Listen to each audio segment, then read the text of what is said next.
नमस्कार दोस्तों, diploma math मस्ती में आपका स्वागत है।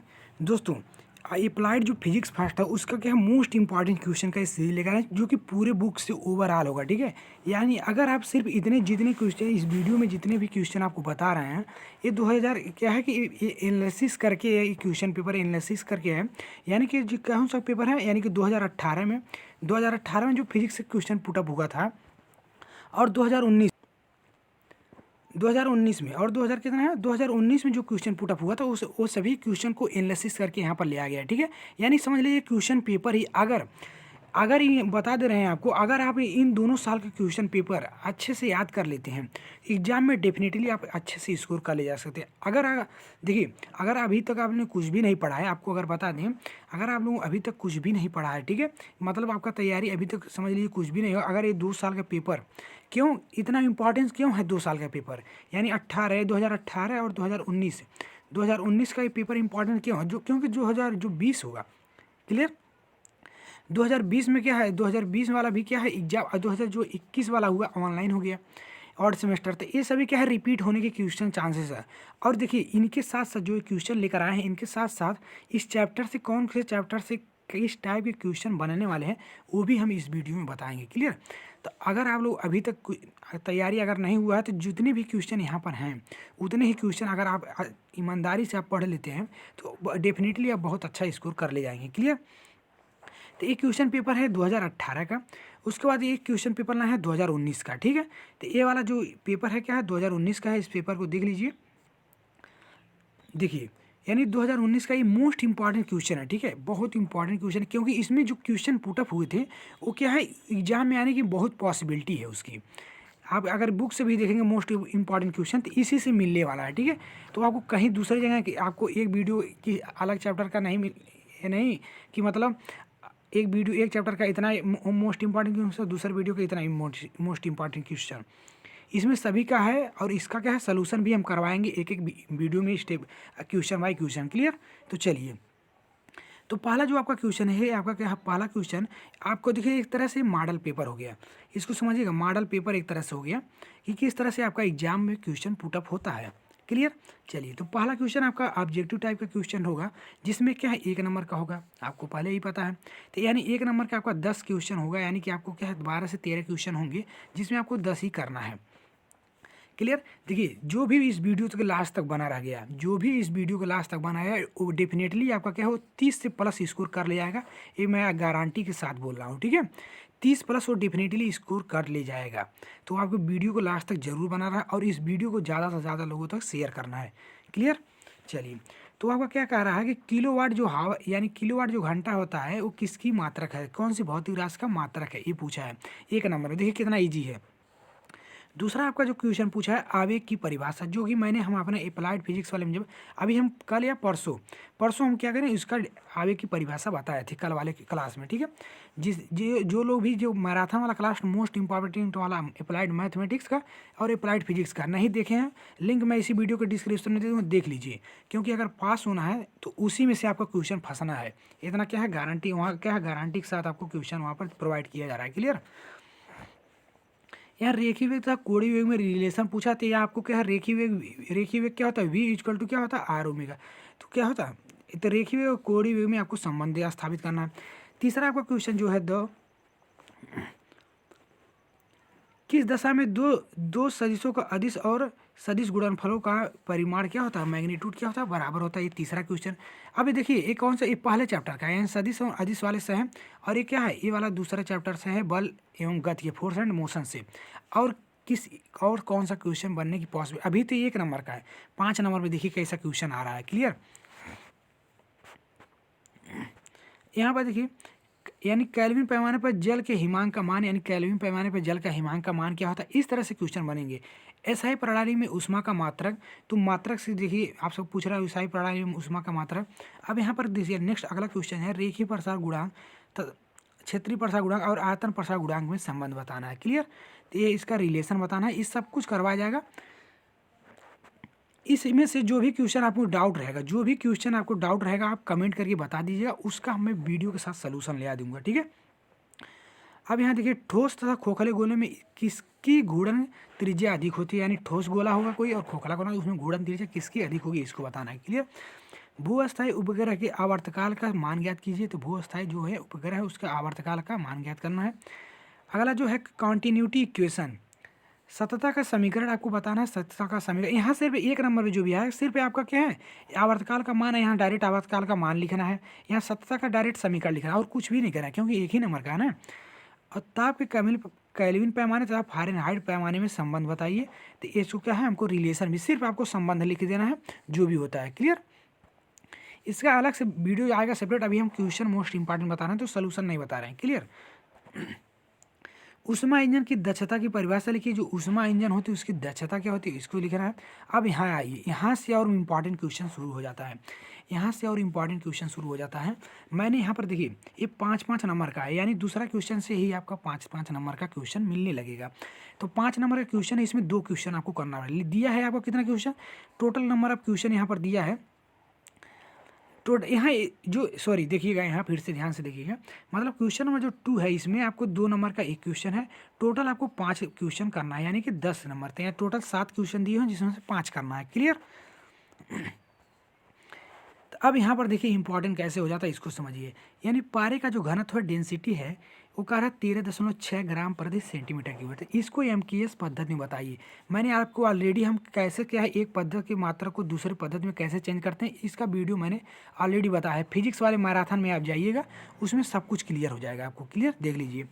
दूसरा जो है देखिए न्यूमेरिकल से, मैं आपको न्यूमेरिकल भी करवाऊँगा।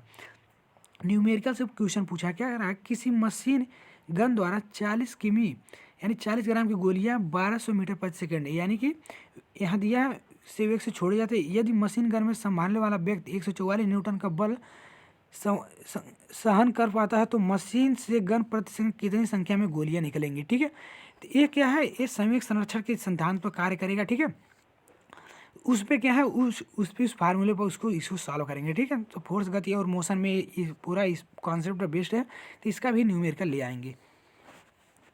अब अगला देखिए क्वेश्चन आपका क्या है। अगला क्वेश्चन है क्वेश्चन नंबर दूसरा का तीसरा, प्रतिबल विकृत वक्र कीजिए तथा इसकी सार्थकता का वर्णन कीजिए। ठीक है, तो यानी सार्थकता का इसका वर्णन करना है और इसका क्या है वक्र खींचना है। क्लियर। ताप प्रवणता क्या होती है, ऊष्मा चालकता गुणांक की परिभाषा लिखिए। तो ताप प्रवणता क्या उसकी परिभाषा लिखना है। ठीक है, अभी जो 5-5 नंबर वाले हैं वो क्या है डायरेक्ट में आपको एग्जाम में फंसेंगे तो फंसेंगे, क्योंकि 5 नंबर का क्वेश्चन क्या हर बार, जैसे अगर 2019 का पढ़ लेते हैं 18 का पढ़ लेते हैं तो क्या आपको 5 नंबर का उसी में से क्वेश्चन आएगा। तो 18 वाला नहीं पूछा तो 19 का वाला पूछ देगा, इस तरह से। तो ये हो गया ताप प्रवणता लिख दी। अब अगला क्वेश्चन जो समताप प्रक्रमण रुद्धोष्म प्रक्रमण की परिभाषा लिखिए, प्रत्येक के एक उदाहरण लिखिए। ठीक है, तो समतापी प्रक्रमण क्या होता है, रुद्धोष्म प्रक्रमण क्या होता है, उसके एक उदाहरण हमको लिखना है। Clear. Exam last exam time चला है तो आपको पेपर का पैटर्न जो समझ गया है, जो पेपर का पैटर्न समझ गया वो आसानी से पास हो जाएगा।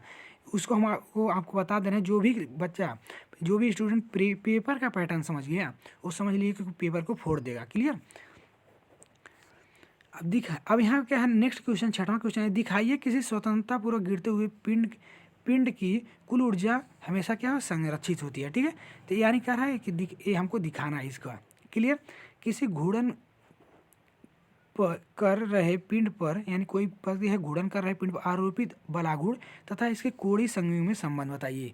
अब यहाँ देखिए 2 नंबर में आपको संबंध दर्शाने के लिए आ गया, तो इसको डिराइव्ड करना पड़ेगा आपको, इसको भी हम आपको करवा देंगे। ठीक है, बलागुण और कोणीय संयुग्म इसका नेक्स्ट जो चैप्टर है चैप्टर नंबर 4 उसमें है, तो उसको हम आपको समझा देंगे। क्लियर। चलिए अब यहाँ आता है 5 नंबर का क्वेश्चन। अब यहाँ आता है 5 नंबर का क्वेश्चन। तीसरा में 5 नंबर के कितने क्वेश्चन हैं, पर टोटल आपको कितना है, तीसरा प्रश्न नंबर तीसरा, टोटल 5 ही प्रश्न होंगे। अब तीसरा से जो भी क्वेश्चन आएगा 5-5 नंबर का होगा, इतना जान लीजिए। ठीक है, तो देखिए ग्रहों के, यानी ये कौन सा चैप्टर में का है, एक चैप्टर नंबर 5 में का है, चैप्टर नंबर 5 में से आया है, ग्रहों के गति संबंधी केपलर के नियम लिखिए, क्षेत्रीय वेग के नियम का निगमन कीजिए। ये बहुत मोस्ट इंपॉर्टेंट है कि मतलब ग्रहों के केपलर नियम में ग्रहों के जो 3 नियम है ना, केपलर नियम, ग्रहों के जो केपलर नियम है 3 नियम, उसमें से कोई नाम देकर भी पूछ लेता है कि दूसरा नियम बताइए, पहला नियम बताइए, तो इसको तीनों याद कर लीजिए। और क्षेत्रीय वेग के नियम का क्या है आपको डेरिवेशन भी करना है। क्लियर। अगला जो अभिकेंद्रित तथा अपकेंद्री बलों में अंतर बताइए। तो अभिकेंद्री बल क्या है, इसको मैंने आपको बताया था। और तिरछ मोड़ पर सड़कों को ढलान क्यों बनाया जाता है, इसके बारे में आपको लिखना है, ठीक है। इसका हम क्या कह रहे हैं, हम आपको बताए थे, इसका भी कल यहाँ परसों लेक्चर हुआ था, उसमें देख लीजिए, क्लियर। अब देखिए अगला जो क्वेश्चन है 5 नंबर का, द्रवों के केशिकात्व प्रभाव का वर्णन कीजिए। केशिकात्व द्वारा जल के पृष्ठ तनाव का मान ज्ञात कीजिए, ठीक है। तो यानी जो है कैपिलरिटी जो है केशिकात्व है उसका क्या है, प्रभाव का वर्णन करना है। और जल या और केशिकात्व द्वारा जल के पृष्ठ तनाव का मान ज्ञात करना है, क्लियर। तो इसका विवरण देना है, ये होता है क्वेश्चन नंबर 3। अभी जब 2018 के क्वेश्चन समझेंगे तो आपको क्या देखेंगे कि अभी कुछ क्वेश्चन रिपीट हुए हैं, आपको देखने को मिलेगा कुछ क्वेश्चन रिपीट हुए हैं। तो उसी तरह से जब दोनों साल का पेपर जब रिपीट होगा तो आपको क्या आसानी से 30+ नंबर कर ले जाएंगे, सिर्फ इतना ही क्वेश्चन से। अब अगला जो आपका क्वेश्चन नंबर 4 है, इसमें भी आपको दो ही क्वेश्चन करना है, एक क्वेश्चन 5 नंबर का, यानी कि टोटल 10 नंबर यहाँ से आप गेन करने वाले हैं, क्लियर। तो 3 क्वेश्चन दिया रहेगा आपको, जिसमें से 2 ही क्वेश्चन करना है। तो बर्नौली प्रमेय का वर्णन कीजिए, यानी बर्नौली थ्योरम क्या होता है, इसे उदाहरण द्वारा समझाइए। तो ये क्या है, हमेशा ये पॉपुलर क्वेश्चन है, हमेशा पूछता है, बर्नौली थ्योरम का वर्णन करना, ठीक है, इसको याद कर लीजिए। दूसरा इसका है, इसका क्वेश्चन ब वाला, ऊष्मागतिकी के शून्य नियम, प्रथम नियम, द्वितीय नियम को लिखिए, इसके महत्व को भी समझाइए। तो ये क्या है, ऊष्मागतिकी थर्मोडायनेमिक्स जो होती है, ऊष्मागतिकी क्या है, 3 नियम होते हैं, शून्य नियम, प्रथम, द्वितीय, ठीक है। इन तीनों को क्या है, हमको क्या है इसका समझाना है। ये भी क्वेश्चन हमेशा पूछ लेता है, कभी कभी क्वेश्चन पूछ लेता है ऊष्मागतिकी के द्वितीय नियम बताइए और इसके महत्व को समझाइए। इस तरह से क्वेश्चन थे, आपको क्या है यहाँ डायरेक्ट आपको सभी क्वेश्चन देखने को मिल जा रहा है। ऊष्मागतिकी वाले चैप्टर से है ये वाला, क्लियर। और नेक्स्ट जो है, एक ठोस गोला तथा एक ठोस बेलन जिसके द्रव्यमान तथा त्रिज्याएं समान है। कोई ठोस गोला है और कोई ठोस बेलन है, उसकी द्रव्यमान और त्रिज्याएं समान है, किसी झुके तल पर समान ऊंचाई से लुढ़कते हुए गिरने के लिए छोड़ दिए जाते हैं। तो क्षैतिज तल में सबसे पहले कौन पहुंचेगा, आवश्यक सूत्र स्थापित कीजिए, क्लियर। तो बोल रहा है मान ली कोई एक ठोस गोला है, दूसरा एक ठोस बेलन है, ठीक है, उसके द्रव्यमान और त्रिज्याएं दोनों तक किसी झुके कोई क्षैतिज तल झुका है, मान लीजिए कोई झुका क्षैतिज तल है, अगर यहाँ से छोड़ दिया जाए, लुढ़कते हुए गिर रहा है, तो कौन सबसे पहले आएगा, उसका क्या है, इसका सूत्र है, ये फ्रिक्शन वाले चैप्टर से आया है, क्लियर, घर्षण से। तो इसका हमको सूत्र स्थापित करना है, क्लियर। अब आते हैं 5वां, यहाँ देखिए बीमी से मैंने आपको बताया था ना कि बीमी कितना इंपॉर्टेंट है। बीमी सूत्र से आपको 10 नंबर का यहाँ देखने को मिले। एक तो द्रव्यमान जो है यूनिट चेंज करने के लिए, एक मात्रक से दूसरे मात्रक में चेंज करने के लिए पद्धति को। दूसरा 5वां में भी आपको 2 ही क्वेश्चन करने हैं, जो कि आपके 5-5 नंबर के क्वेश्चन हैं। तो पहला क्वेश्चन है बीमी विश्लेषण की सीमाएं, जो मैंने आपको बताया था पहले ही चैप्टर, उसका भी सभी का लिंक मैं डिस्क्रिप्शन में दे दिया हूँ, वहाँ से जाकर देख लीजिए अगर आप लोग इसको पढ़े नहीं हैं तो। सरल लोला तथा गुरुत्वीय त्वरण जी का मान ज्ञात कीजिए। अब प्रयोग बीच से अधिकतम संभावित त्रुटि की व्यंजना कीजिए, क्लियर। तो ये क्वेश्चन बनने वाला, ये भी पहला ही चैप्टर से, देखिए 2 क्वेश्चन मिल गए पहले चैप्टर से। अब यहाँ पर देखिए ब वाला क्वेश्चन, पृथ्वी के समीप की कक्षा में घूम रहे उपग्रह की बंधन ऊर्जा की सूत्र की व्यंजना कीजिए, ठीक है। तो इसको मैं अभी करवाऊंगा। और पलायन वेग तथा कक्षीय वेग में संबंध भी दर्शाना है, यानी पलायन और कक्षीय वेग में रिलेशन भी दर्शाना है और बंधन ऊर्जा का सूत्र भी स्थापित करना है। तो इसको मैं कल करवाऊंगा, क्लियर। तो चैनल पर एकदम चैनल को सब्सक्राइब करें और टेलीग्राम से जरूर ज्वाइन हो जाइए, वहाँ पर हर क्लासेस की अपडेट आपको दी जाती है, ठीक है। चैनल को सब्सक्राइब कर लेंगे तो वहाँ नोटिफिकेशन आपको मिल जाएगा। देखिए वीडियो को लाइक कर दीजिए, क्योंकि आपके लिए इतना बेहतर कंटेंट ढूंढ के लाया है, सिर्फ आपके लिए, क्लियर। और अपने दोस्तों में शेयर कर दीजिए। और कहा किसी लान रोलर को ढकेलने की अपेक्षा खींच कर ले जाने में आसान होता है, क्यों। इसके हमको क्या करना है, इसको हमको थियरी देना है कि आखिर क्यों कोई लान रोलर है उसको ढकेलने की अपेक्षा खींच कर ले जाने में क्या आसानी होती है, इसका देखना। और इसमें देखिए 2 क्वेश्चन, एक न्यूमेरिकल भी है, तो मैं आपको न्यूमेरिकल भी करवाऊंगा। एक लड़का अपने घर से, ये न्यूमेरिकल क्या है, एक लड़का अपने घर से 10 किलोमीटर उत्तर दिशा में, फिर मुड़कर 5 किलोमीटर पूर्व दिशा में, तथा उसके बाद मुड़कर पश्चिम दिशा में 10 किलोमीटर चलकर स्कूल जाता है, तो घर से स्कूल की दूरी बताइए, क्लियर। तो इस क्वेश्चन ये तो बहुत नॉर्मली क्वेश्चन है, आप आसानी से कर ले जाएंगे, क्लियर। जो थोड़ा बहुत रीजनिंग जानते हो वो भी कर ले जाएंगे इसको। तो ये था 2019 का टोटल पेपर।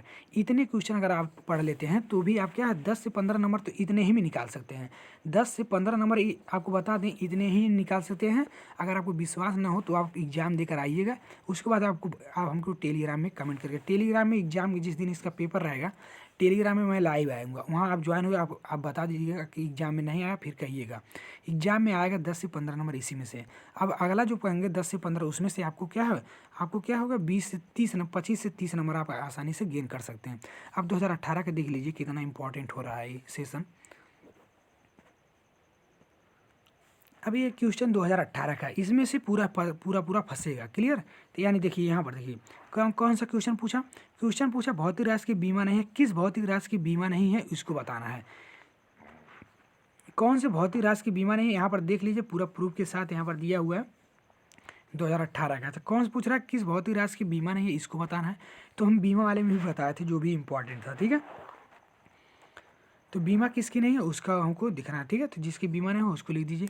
मापी गई राशि की सार्थक अंक, यानी सार्थक अंक भी पूछ सकता है। ठीक है, इसके पहले वाले में भी पूछा था निम्न भौतिक राशियों में कौन सी सदिश राशियां नहीं है। ठीक है, तो इसमें पूछ रहा है कि यानी जो भौतिक राशियां हैं सदिश राशियां कौन सी नहीं है। तो ये सभी हम आपको पढ़ाए हुए हैं, सदिश राशियां क्या होती है सब कुछ बताए थे। अब यहाँ पर देखिए क्वेश्चन रिपीट मिल गया ना, क्वेश्चन अभी जो कल करवाए हैं यहाँ पर मिल गया ना, रेखी और कोणीय त्वरण में संबंध बताइए। तो ये देखिए इंपॉर्टेंट है, मिल गया। इसको हमको लिखना है, इसका संबंध लिखना है। अगला जो इसका क्वेश्चन है, यानी एक कण की त्रिज्या r वृत्तीय पथ पर समान चाल v से गति कर रहा है, तो एक चौथाई आवर्तकाल में इसका क्या है विस्थापन कितना होगा। क्लियर? यानी कोई एक कण है उसके वृत्तीय पथ पर r त्रिज्या का कोई कण है, वृत्तीय पथ पर समान चाल से गति कर रहा है, तो एक चौथाई आवर्तकाल में यानी एक चौथाई समय में कितना विस्थापित होगा, इसको हमको इसका सूत्र बताना है। क्लियर? अब अगला देखिए क्वेश्चन, अगला क्वेश्चन क्या है कि इसमें से सत्य असत्य लिखना है। निम्न में से कौन सा कथन असत्य है। इसमें लिखना है वृत्तीय गति से वृत्तीय गति से शक्ति क्षय नहीं होता, घर्षण बल संपर्क सतहों के क्षेत्रफल के अनुपाती होता है, और शक है वस्तु द्वारा किया गया कार्य W और उसके ऊर्जा में परिवर्तन के मध्य संबंध ये होता है। क्लियर? तो इसको दिखाना है। और यहाँ पर देखिए क्वेश्चन के टाइप देखिए, घर्षण भी से पूछ रहा है कौन सा घर्षण का इसमें संबंध क्या है, स्थैतिक घर्षण गुणांक, गतिज घर्षण गुणांक, और ये सभी इसमें संबंध पूछा है। क्लियर? और यहाँ पर क्या पूछा है, यहाँ पर पूछा है जब एक वस्तु ऊर्ध्वाधर अक्ष के परितः घूर्णन गति करता है तो उसे कोणीय संवेग और आरोपित बल आघूर्ण के मध्य क्या होगा, हमको क्या कोण कितना होगा, ये पूछा है डायरेक्ट क्वेश्चन। नवा क्वेश्चन क्या पूछ रहा है, नवा इसमें यानी घूर्णन गति में किसी वस्तु की घूर्णन त्रिज्या के और उसके द्रव्यमान पर निर्भर करती है, यह कथन क्या सत्य है या असत्य है, इसको बताना है। इसी तरह से आपको क्या है पलायन ऊर्जा का सूत्र यहाँ लिखना है। अगर द्रव्यमान m हो तो पलायन ऊर्जा का सूत्र लिखना है। देखिए सभी आपको क्या है मिल ही रहा है, एक नंबर के मिल ही जा रहा है। जो आप 5 नंबर पढ़ रहे हैं उसी में से 1 नंबर का क्वेश्चन भी बन रहा है। द्रव की श्यानता पर ताप तीव्रता का क्या प्रभाव पड़ता है, इसको ले लीजिए। ऊष्मागतिकी का कौन सा नियम तापीय संतुलन से संबंधित है। तो ऊष्मागतिकी का जब तीनों नियम पढ़ेंगे तो परिभाषा याद रहेगा, तो इस क्वेश्चन को भी आप आसानी से कर ले जाएंगे। अब 2 नंबर का क्वेश्चन देखिए। अब यहाँ पर देखिए क्वेश्चन देखिए क्या रिपीट हुआ, उसमें भी 2019 वाले में पूछा भी था कि 2018 का क्वेश्चन है, ये 2018 का करवा रहे हैं। इसमें बीमी विश्लेषण की सीमाओं का उल्लेख कीजिए। 2019 में भी तो पूछा था, अभी हम आपको दिखाए हैं। तो देखिए इसी तरह से क्वेश्चन रिपीट होता है। तो क्वेश्चन जो क्या है कि जो पेपर का एनालिसिस नहीं समझते हो वही एग्जाम में कन्फ्यूज आ जाते हैं। वो पूरा क्वेश्चन आता है तो आते हुए क्वेश्चन भी को भी नहीं कर पाते हैं। तो समझ लीजिए अच्छे से। ठीक है, तो 2 सदिशों के सदिश और अदिश गुणनफल से आप क्या समझते हैं, इसको लिखना है। तो वेक्टर गुणनफल और क्या है स्केलर गुणनफल क्या होता है, ठीक है, इसको लिखना है। तीसरा जो क्वेश्चन आपका बन रहा है यानी क्षैतिज से ढलान 30 डिग्री कोण पर नत पर एक गुटका स्थिर अवस्था में स्थित है, उस गुटके और तल के मध्य घर्षण गुणांक कितना होगा, इसको हमको क्या है बताना है। क्लियर? तो घर्षण गुणांक कितना होगा इसको बताना है। देखिए न्यूमेरिकल आपको करवाएंगे। क्लियर? अब कल और परसों में आपका पूरा फिजिक्स खत्म कर देंगे। ठीक है, उन कारकों का उल्लेख कीजिए जिन पर घूर्णन करते हुए एक दृढ़ पिंड का जड़त्व आघूर्ण निर्भर करता है। ठीक है, तो उन क्या है यानी हमको फैक्टर्स लिखने हैं जिसमें घूर्णन करते हुए एक दृढ़ पिंड का जड़त्व आघूर्ण यानी कि घूर्णन करते हुए जो दृढ़ पिंड का जड़त्व आघूर्ण किस किस पर निर्भर करता है, इसको हम लिखना है। क्लियर? और जड़त्व आघूर्ण का हमको महत्व भी बताना है। और क्या है ध्रुवीय उपग्रह क्या होता है, इसका उपयोग क्या होता है, इसको लिखना है। और अगला जो है देखिए, संपर्क कोण की परिभाषा दीजिए। किस नली में द्रव के उन्नयन कोण को यह किस प्रकार संभावित करता है, इसके बारे में हमको लिखना है। समतापी और रुद्धोष्म प्रक्रियाओं में अंतर, यहाँ देखिए उसमें भी पूछा था, उसमें भी पूछा था, इसमें पूछा, दोनों में इसमें अंतर लेना है। अब यहाँ पर देखिए जो 5 नंबर का क्वेश्चन फिर मिल गया ना आके, उसमें क्या था, एक मात्रा से दूसरे मात्रा में चेंज करना था, और क्या है, बीमिक समांतरिता सिद्धांत और लिमिटेशन लिखना था, और भी था। फिर यहाँ पर देखिए जो इसको हम संबंध दर्शाने के लिए आया है, इस सूत्र का है प्रमाणिकता की जांच करना, जो कि मैंने बताया है, ठीक है। उसका वीडियो इसी वीडियो के डिस्क्रिप्शन में दे दूँगा, वहाँ देखिए। यानी कोई घनत्व यानी पी है, रो है, घनत्व रो है, तो टी पृष्ठ वाले द्रव की सतह पर बनी लघु तरंगों की चाल इतना है, v बराबर रूट में 2π/t/रो लेमडा है, जहाँ लेमडा तरंगदैर्घ्य है। तो बीमित सूत्र द्वारा इसकी क्या है, प्रमाणिकता यानी सूत्र द्वारा इसकी प्रमाणिकता जांच कीजिए कि सूत्र सही है या नहीं है, इसको मैंने बताया था। अब यहाँ देखिए इम्पॉर्टेंट स्टार लगा लीजिए एकदम, इस बार छपने वाला है एकदम। अभिकेंद्रित त्वरण की परिभाषा देखिए, परिभाषा दीजिए। आर त्रिज्या की वृत्ति पथ में भी चाल से घूमते हुए कण के लिए अभिकेंद्रित त्वरण की सूत्र की व्यंजना कीजिए। कल मैंने करवाया था, याद रखिएगा, तो कितना इंपॉर्टेंट है, क्या चीज़ करवाए हैं आपको याद रखिए। कल मैंने इसको करवाया था, कल पूरा डेरिवेशन जो है चैप्टर नंबर 2 का फोर्स एंड मोशन का करवा दिया था, वहाँ से आप लोग देख लीजिएगा। कार्य ऊर्जा प्रमेय लिखिए, तो most important work energy theorem से है, ठीक है, वर्क एनर्जी थियरम। और इस पर एक न्यूमेरिकल छोटा सा बन रहा है। गणना के जब 2 kg का एक गुटखा 10 न्यूटन बल लग रहा है, तो खुरदुरे सतह पर 5 मीटर तक खींचा जाता है, तो इसका क्या करना है, हमको कार्य की गणना करना है। क्लियर। उसी तरह से अब यहाँ फिर अगला क्वेश्चन यहाँ पर देखिए, अगला क्वेश्चन कितना है, चौथा नंबर क्वेश्चन में क्या बनता है, यहाँ के वर्क एनर्जी थियरम का परिभाषा लिखना, और इसी पर पैटर्न पर बेस्ड एक क्या है, न्यूमेरिकल भी है, इसको करवा देंगे। क्लियर। आप लोग कमेंट करके बताइएगा कि न्यूमेरिकल का क्लास चाहिए या नहीं चाहिए, ठीक है। अगर आपको ज़रूरत है, मान लीजिए आप लोग न्यूमेरिकल तैयारी नहीं किए तो बताइएगा, मोस्ट जो इंपॉर्टेंट है एग्जाम का पॉइंट है, आप इससे करवा देंगे। क्लियर। चौथा देखिए, चौथा में आपको 2 क्वेश्चन करना है। आर त्रिज्या का एक गोला क्षैतिज से थीटा कोण पर झुके हुए तल पर घूर्णन गति प्रारंभ करता है, तो रेखित त्वरण के लिए इसके सूत्र की व्यंजना करना है। क्लियर। एक क्वेश्चन बनता है। और अगला क्वेश्चन, एक कृत्रिम उपग्रह के घूमने के आवर्तकाल का सूत्र यानी कृत्रिम उपग्रह के आवर्तकाल का सूत्र हमको व्युत्पन्न करना है, तो आवर्त भूस्थितीय उपग्रह क्या होता है, इसके बारे में हमको लिखना है। तीसरा एक न्यूमेरिकल है, इसको समझिएगा। तो न्यूमेरिकल क्या है, यानी 1.2 मीटर लंबाई हो, और क्या 1 × 10 के बाद 3 मीटर त्रिज्या के एक ऊर्ध्वाधर लटके हुए तार को 15 न्यूटन बल लगाकर लंब के अनुदिश खींचा जा रहा है, तो इसकी गणना कीजिए। क्या गणना करना है, उत्पन्न प्रतिबल क्या होता है, तार की लंबाई में वृद्धि क्या होता है, इसको भी हम करवा देंगे अलग से वीडियो लेकर।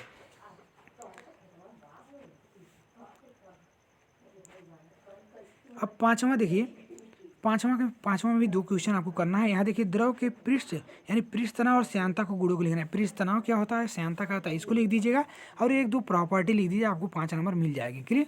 और द्रव में रेनॉल्ड्स संख्या क्या महत्व क्या है, तो रेनॉल्ड्स संख्या का महत्व भी आपको बताना है। क्लियर। तो एक क्वेश्चन आपका 5 नंबर का बन जाए। फिर दूसरा क्वेश्चन, उसमें प्रसार गुणांक को परिभाषित कीजिए। रेखीय प्रसार, क्षेत्रीय प्रसार और आयतन प्रसार गुणांक में संबंध स्थापित कीजिए। ये क्वेश्चन नंबर आपका क्या है, दूसरा। तो ये भी मोस्ट इंपॉर्टेंट है, इस बार आने की बहुत पॉसिबिलिटी है इसकी। और उसमें चालकता गुणांक से आप क्या समझते हैं, यानी उसमें और इसमें क्या है, इसका एसआई मात्रक और बीमा लिखिए। तो मात्रक और बीमा से एक क्वेश्चन और मिल गया। अगर बीमा नहीं लिखेंगे, मात्रक नहीं लिखेंगे, तो 1 नंबर कट जाएगा। भले आप इतना लिखेंगे, बट इतना नहीं लिखेंगे तो 1 नंबर कट जाएगा। तो 1 और यहाँ पर एक न्यूमेरिकल छोटा सा बन रहा है, 1 × 10 के घात में -4 मीटर स्क्वायर अनुप्रस्थ काट वाले एक समरूप छड़ में, जिसमें ताप प्रवणता 5 केल्विन प्रति मीटर है, और 4 × 10 के घात में -4 जूल प्रति सेकंड ऊष्मा प्रवाहित होती है, तो इसके पदार्थ की ऊष्मीय चालकता का गुणांक लिखिए थे। ठीक है, इसको करना था, डायरेक्ट आपको फार्मूला पर ऊष्मीय चालकता गुणांक का फार्मूला रखेंगे, डायरेक्ट आप आंसर आप आ जाएंगे। क्लियर। ये था दोनों चैप्टर, यानी दोनों सालों का, यानी कि 2018 और 2019 का एनालिसिस, जो कि आपके लिए बहुत इंपॉर्टेंट है। कुछ भी नहीं पढ़े, इसको पढ़ लेंगे, आसानी से कर ले जाएंगे। क्लियर। तो इसको मैं टेलीग्राम में दे दूंगा, अगर आपको पीडीएफ चाहिए टेलीग्राम से ले लीजिएगा। कमेंट करके बता दीजिए पीडीएफ अपलोड कर दिए, मैं तुरंत वहाँ अपलोड कर दूँगा। कोई कमेंट कर दिया अगर पीडीएफ के लिए, तो मैं वहाँ पर अपलोड कर दूँगा कि सर पीडीएफ यहाँ टेलीग्राम पर दे दीजिए। क्लियर। तो मैं आपको वहाँ अपलोड कर दूँगा। ठीक है, बाकी वीडियो कैसा लगा कमेंट में जरूर बताइए। देखिए आपके लिए इतना मेहनत करके बताया जा रहा है तो वीडियो को लाइक जरूर कर दीजिए। लाइक करने में आपको तो कोई पैसा लगा नहीं रहा है, तो वीडियो को लाइक जरूर कर दीजिए और अपने दोस्तों में कम से कम कॉलेज ग्रुप में तो शेयर कर दीजिए। 2-3 दिन है, सभी लोग पढ़ लेंगे, सभी का भला हो जाएगा। ठीक है, तो इसको इन सभी क्वेश्चन को मोस्ट इंपॉर्टेंट है, इसको पढ़ लीजिएगा अच्छे से अच्छा। और कोई भी डाउट है तो कमेंट में ज़रूर बताइए। कोई भी क्वेश्चन फंस रहा है तो उसका हम सलूशन करवा देंगे। ठीक है, मिलते हैं इसका नेक्स्ट वीडियो में, तब तक के लिए जय हिंद।